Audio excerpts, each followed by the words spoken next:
Welcome to SVGTV's news for Wednesday, January 14th, 2026. I'm Triska Campbell with the details.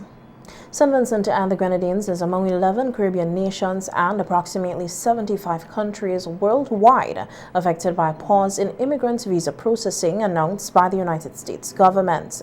The announcement was made today by the U.S. Department of State, which issued a memo directing consular officers to temporarily refuse certain immigrant visa applications under existing law while the department reassesses its screening and vetting procedures. According to the memo, the pause is set to take effect on January 21st and will remain in place indefinitely. Other CARICOM Caribbean countries listed as affected include Antigua and Barbuda, Barbados, Belize, Cuba, Dominica, Grenada, Haiti, Jamaica, St. Kitts and Nevis, and St. Lucia. The move follows earlier statements by U.S. President Donald Trump, who last year indicated his administration's intention to significantly restrict migration from what he described as third world countries. The State Department has not yet indicated when the review process will be completed or when normal visa processing may resume. Notably absent from the list of affected Caribbean countries are Guyana, Trinidad and Tobago, Suriname, and Montserrat. The pause is expected to impact individuals seeking to migrate to the United States for family refunction, reunification, and other immigrant visa categories. Local and regional officials said they are closely monitoring developments for further clarification. In a statement on the matter, SVG's Minister of Foreign Affairs, Fitzgerald Bramble, indicated that no formal communication has been issued to the government of St. Vincent and the Grenadines. We have not been officially informed by the U.S. Embassy in Barbados to the Eastern Caribbean, nor any other U.S. official for that, U.S. government official for that matter. However, we are following the news item and we are following up. We have been contacting officials in the embassy, the U.S. Embassy in Barbados, and we have also been in contact with our embassy in Washington, D.C., the St. Vincent and the Grenadines Embassy to the United States, to find out exactly what is happening in this regard. So as of now, we don't have any official information at all on this news article, and as soon as more information, official information comes to hand, I will inform the general public. Thank you.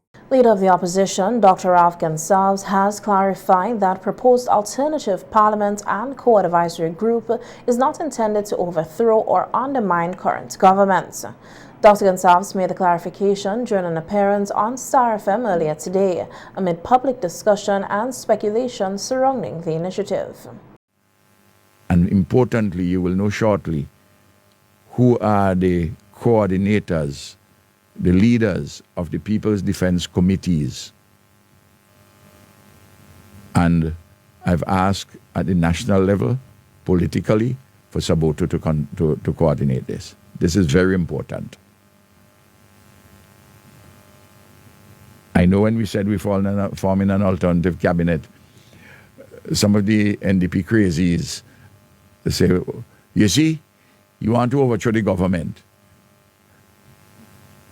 There's none of that. We have shown that when we're in opposition, we hasten the holding of an election because of terrible wrongs by the NDP government at that time. We had fresh elections, we won. We don't believe in any violence. That's not part of us. Coercion is not part of us. That's never been part of the Unity Labour Party. Our purposes are very clear. They are spelled out in our constitution, in our party's constitution.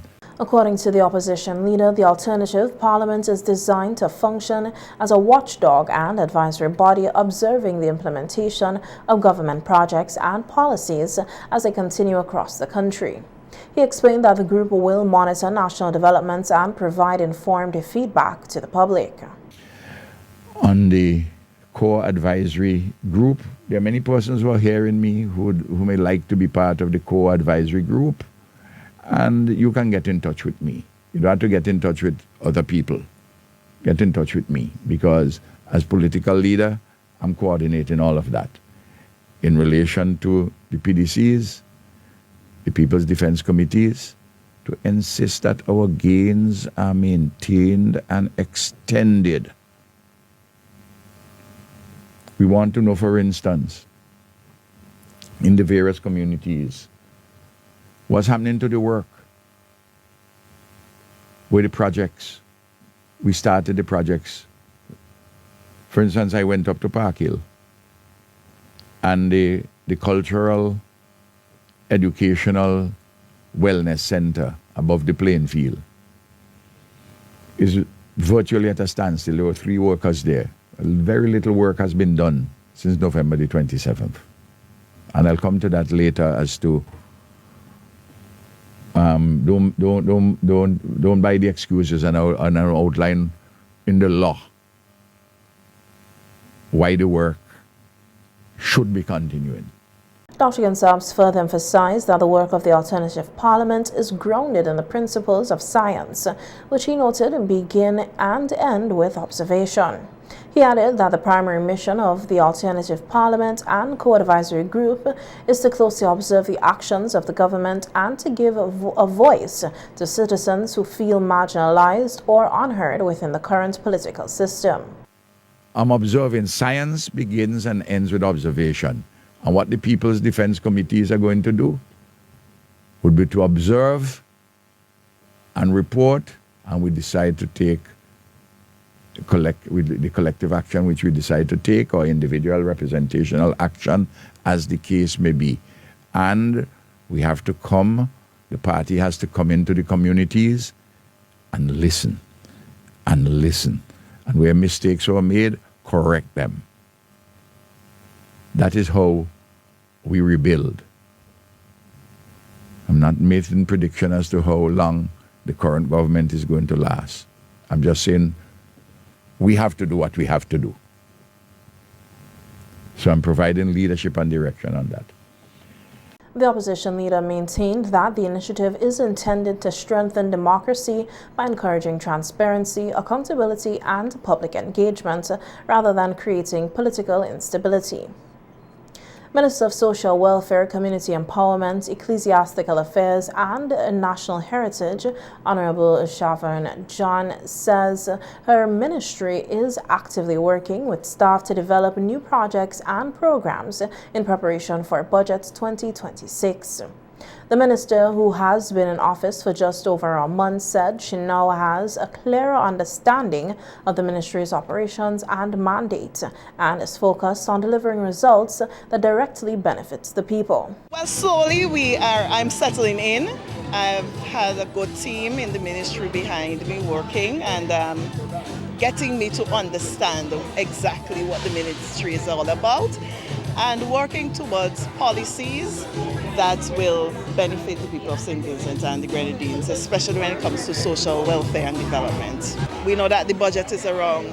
We know that we have to go and look for projects that will really enhance the people and also let this group carry on their activities for the people within the communities. At the ministry, we are looking at many people, the welfare of people and how we can really serve them better. Within it, we know we have the in-kind contribution that we talked about, the public assistance, and one of our policy from the New Democratic Party and our administration here, which is new, is to increase the public assistance to 500 so that we can really mitigate costs of living. Minister John also revealed that a major focus of her tenure will be the revival and strengthening of community-based organizations as well as deeper engagement with civil society partners. She explained that empowering these groups will allow citizens to have a stronger voice in matters affecting their welfare and development, while fostering community ownership of social initiatives. Thing is for us to bring back these community groups so that empowerment can start within the community with the people, because if you don't understand the needs of the people, then whatever you give to them may not be exactly what they need. So we intend to work to understand what the people need through these faith-based and community group organizations to empower our community people. Yes, I have met with some of the faith-based organizations informally. I have not get to do a formal session with most of them. I have met with National Heritage members, the National Trust. I'm still yet to meet with the Red Cross, etc., or these community-based groups, that the civil society, let me say, not community, civil society groups. I'm going to plan to meet them soonest. Meanwhile, the minister is appealing to the public for patience as she and her team work toward implementing a more transparent and equitable system within the ministry. She noted that reforms to the public assistance program are being currently reviewed to ensure that benefits reach those who are genuinely eligible. As part of this process, Minister John cautioned that some individuals may be removed from the public assistance register, while others who qualify but are currently excluded may be added. She stressed that these adjustments are necessary to promote fairness and accountability and to ensure that limited resources are distributed equitably. We have a team in place to look at the eligibility of those that are on the list and to see if they are really eligible based on the criteria that is at the ministry now. We will also look at the criteria and see how much we can add or take away from it, because you want to give people the benefit of the doubt. And I want to say that our government continues to work for the people of St. Vincent and the Grenadines, and you just have to be patient with us. It takes time to get things done, but we want to know that when we do it to the best of our ability. The minister reaffirmed her commitment to good governance, transparency, and people-centered development as her ministry continues preparations for the upcoming national budgets. Advanced technology from Taiwan will be utilized by the Ministry of Agriculture to help combat perennial larceny in St. Vincent and the Grenadines. The announcement was made yesterday during a U.S. $500,000 donation ceremony where Minister of Agriculture Honorable Israel Bruce praised Taiwan's technological expertise and long-standing support to the local agriculture sector. Minister Bruce said the ministry intends to capitalize on these resources to bring much-needed relief to farmers who have been negatively impacted by the widespread theft of agricultural produce and livestock. The minister explained that perennial larceny continues to pose a serious threat to food security and farmers' livelihoods, and the integration of modern technology is expected to improve monitoring, detection, and prevention efforts across farming communities. And so we look forward in the near future to the component of cooperation, Madam Ambassador, where Taiwan's IT knowledge and equipment will ease the pains of our farmers. We are exploring the installation of Taiwan's technology to fight the thieves and to bring back the smiles to the faces of our farmers.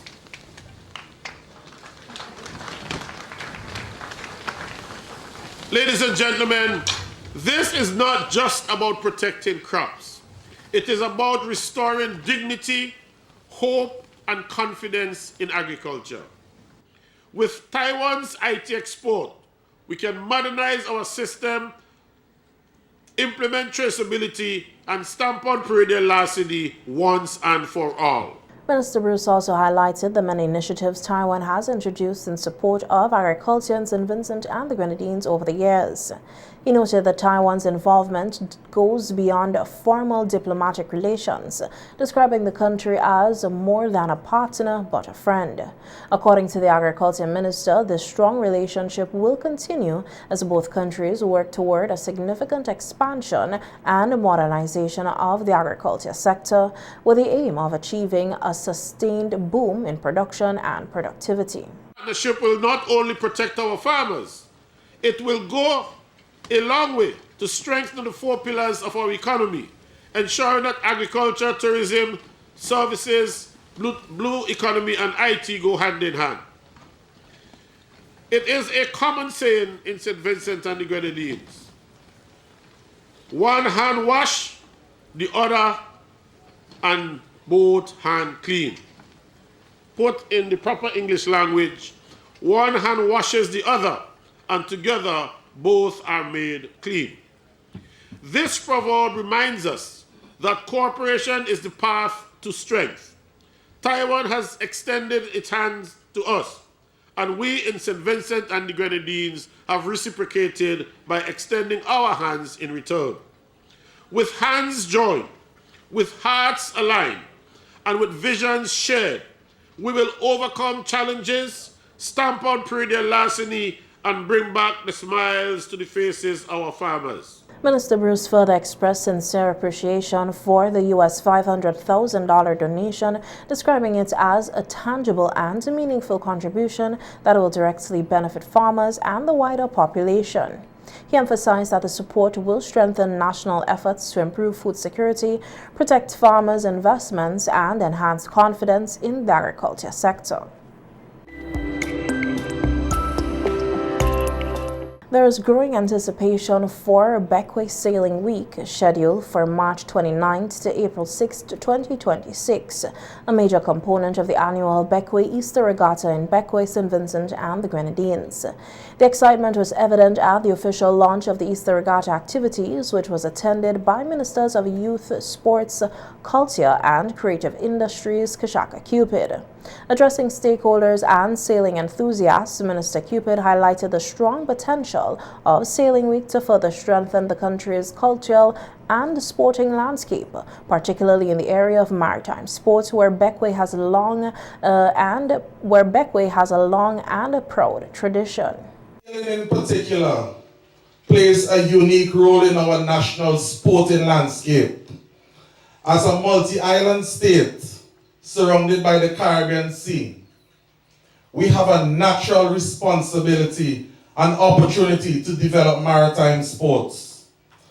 Sailing encourages environmental awareness, teamwork, technical skill, and respect for nature. It also opens pathways for career in maritime industries, tourism, and sport management, especially for our youth here in St. Vincent and the Grenadines. Under our new government, sports is not an afterthought or accessory. It is a strategic pillar of our development agenda. Our policies recognize that investing in sports is investing in our people.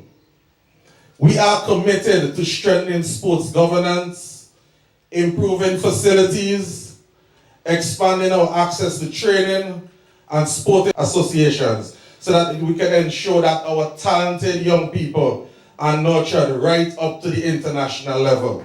The minister also underscored the economic benefits that can be derived from the events, noting that when sporting activities such as Sailing Week are effectively merged with tourism, they generate increased business for hotels, guest houses, restaurants, transportation providers, and small vendors across Bequia and the wider Grenadines. Sports as a vehicle for economic growth. Events such as this one, Sailing Week, demonstrate how sports and tourism can work hand in hand. And I'm happy to work along with my colleague, Dr. Kishore Shalon, on this initiative. It attracts jobs, it attracts visitors, and showcases St. Vincent and the Grenadines to the world. And this aligns squarely with our vision of sustainable national development driven by community empowerment and private sector partnership. To the organizers, volunteers, sponsors of Bequia Sailing Week, I commend you for your dedication and your hard work. Your efforts ensure that this event continues to grow in stature and impact while preserving our unique charm that makes Bequia special. Organizers report that several committees and groups are actively involved in planning the event, including Veteran Sailing Club and the Onshore Committee. Representatives say preparations are well advanced and expectations are high for a successful and well-attended regatta this year. The Bequia Easter Regatta is a major cultural and tourism highlight, bringing visitors and locals together for sailing and shoreside festivities. The Onshore Management Committee helps ensure that the onshore side of the event enhances local culture and benefits the community rather than undermining it with uncoordinated activities. Ladies and gentlemen, with the influx of tourists on the island, I expect this Easter Regatta this year to be big and better. And I encourage everyone out there to join us in this huge celebration this year. Thus far, we hosted the double end as part of the regatta in 2022, 2023, and 2025. It was a blast. Honestly, Aina can testify. She never experienced regatta in Bequia, so when she came, she had no idea, she said, but it was really something to witness. So to this end, I wish from here on that Bequia Easter Regatta will get bigger and bigger and bigger and better, because people look forward to coming. At our hotel, we can never have enough room, and any business place in Bequia can attest to that. The 2026 celebrations will feature two major championship series. The Canoan Cup running from March 29th to April 1st, 2026, and the Bequia Easter Regatta from April 2nd to April 6th, 2026. The events will include a junior regatta as well as yacht races across multiple categories, attracting local, regional, and international sailors. Organizers say the week-long activities are expected to once again showcase Bequia's rich maritime heritage while boosting tourism and economic activity throughout the Grenadines. In other news now, the prize-giving ceremony of the 2025 National Lotteries Authority 9 Mornings Christmas Festival is scheduled to take place this Saturday, January 17, 2026, from 9:30 a.m. at the Peace Memorial Hall in Kingstown. At the ceremony, prizes will be distributed to various zonal and national winners in the National Championship, Best Lit Community and Best Lit Private House. There will also be distribution of prizes for the Best Lit Garden, Best Lit Nativity Scene, Best Lit Commercial Building. The winners of the much anticipated most popular local Christmas song and the digital Bring Your Song and Come competition will also be announced. A news release says addresses will be delivered by Minister of Youth, Sports, Culture and Creative Industries, Kashaka Cupid, and representatives of the major sponsors, the National Lotteries Authority and the St. Vincent Electrical Services.